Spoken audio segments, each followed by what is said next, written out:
Hey everyone, Mike here, and in this video we're comparing the Sony Xperia SP with the Samsung Galaxy S3. The S3 is the 2012 Samsung flagship, now downgraded to a mid-range device, while the Xperia SP is Sony's new take at this mid-Android segment. Aesthetically, both devices are very nice and are available in a bunch of different colors. The S3 is covered in glossy plastic, and that comes with more cons than pros. The SP is a mix of aluminum used for the edges and some matte plastic used for the back, and it does feel more premium than its competitor. Neither of these two is a compact handset though, and as a result, using them single-handed is not going to be an easy task.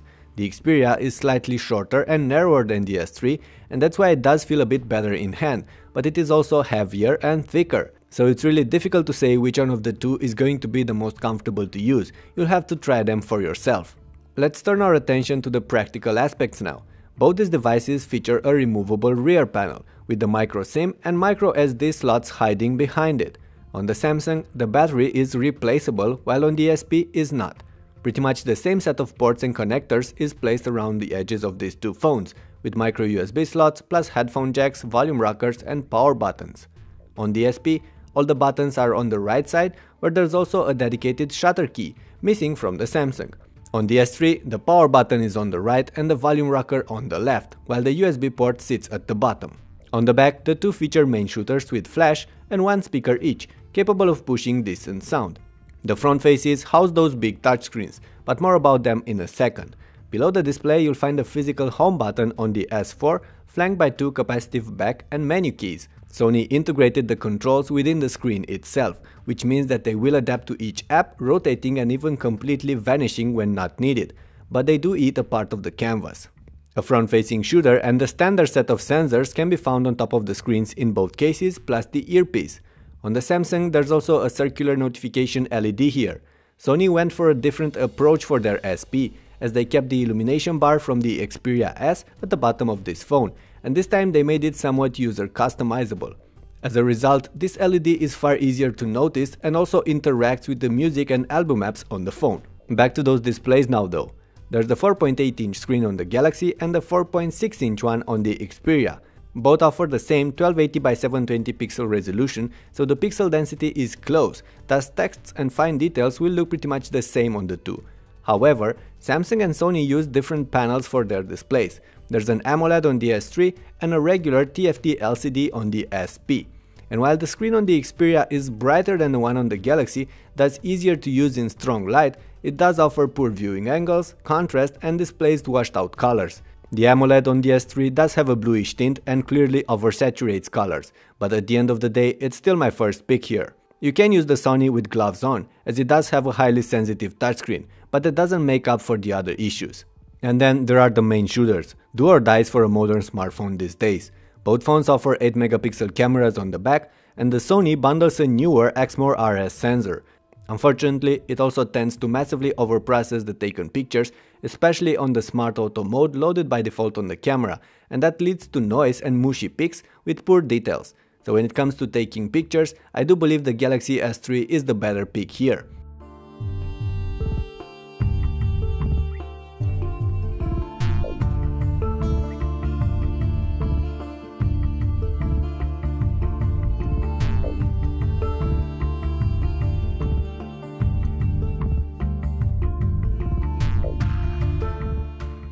Things balance out when it comes to taking videos though, where the two are a lot closer.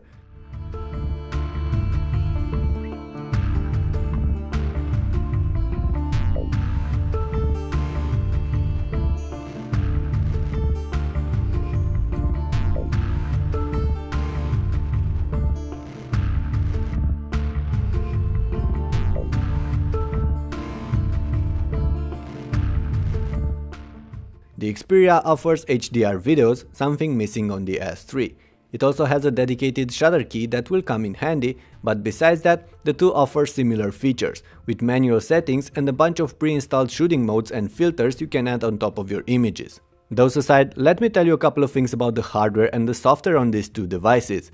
Neither of them bundles the latest hardware, but both are going to be powerful enough for mostly everything you might throw at them. The SP tends to outscore the Galaxy in benchmarks, mainly because of its slightly faster graphics. You'll also feel its power when it comes to running games and video content, where the SP managed to handle smoothly 1080p MKVs and titles like Real Racing 3, with less stuttering than the Galaxy. But there's still occasional sluggishness in both cases and some games that fail to play flawlessly, like GTA Vice City. Still, don't forget that these are mid-range devices right now. Of course, both were more than capable of handling all sorts of daily tasks, like browsing, taking and making calls, texting with your friends, and so on. I did like how customizable the keyboard on the Xperia is, but I did enjoy the swipe input method on the Galaxy as well. Besides that, the two are running Android 4.1.2 Jelly Bean with some tweaks on top of vanilla Android. The Xperia SP comes with a nice lock screen that allows you to control the Walkman and camera apps, a bunch of themes and widgets, a remastered app drawer, and small apps, applications running in an overlay window on top of your usual things. Sony also bundled some of their apps and content stores, and you'll find them useful mainly if you're already caught in their ecosystem. The S3 comes with TouchWiz, which does offer its own UI tweaks, notification bar and app drawer, plus a handy task manager. You also get S-apps and a set of gestures.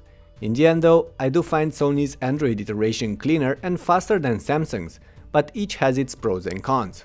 In fact, that's how you can put this entire comparison in few words. Both the Sony Xperia SP and the Samsung Galaxy S3 have their pros and cons, and it's up to you to choose between them based on what you value more on a smartphone. The Xperia SP has the build quality and looks on its side, the snappy hardware and everyday experience, the Sony ecosystem, the 4G support and the price, as it is cheaper than the Samsung right now. The Galaxy S3 comes with a superior screen and camera, plus the removable battery. Still, you might not care much about that final aspect, as both feature pretty much similar sized batteries and can last for around 2 days of average use on a charge. So there you have it. Which one's the winner in your book? Which one would you pick between the two and why? Leave your replies below, and if you have any questions or things you want to add to this clip, post them below as well. Alright, that's about it for now. Thank you for watching, and don't forget to hit that thumbs up button if you like this comparison. In the meantime though, stay close and subscribe to the channel. I'll have plenty of new clips coming in the next weeks and you wouldn't want to miss them. Catch you later.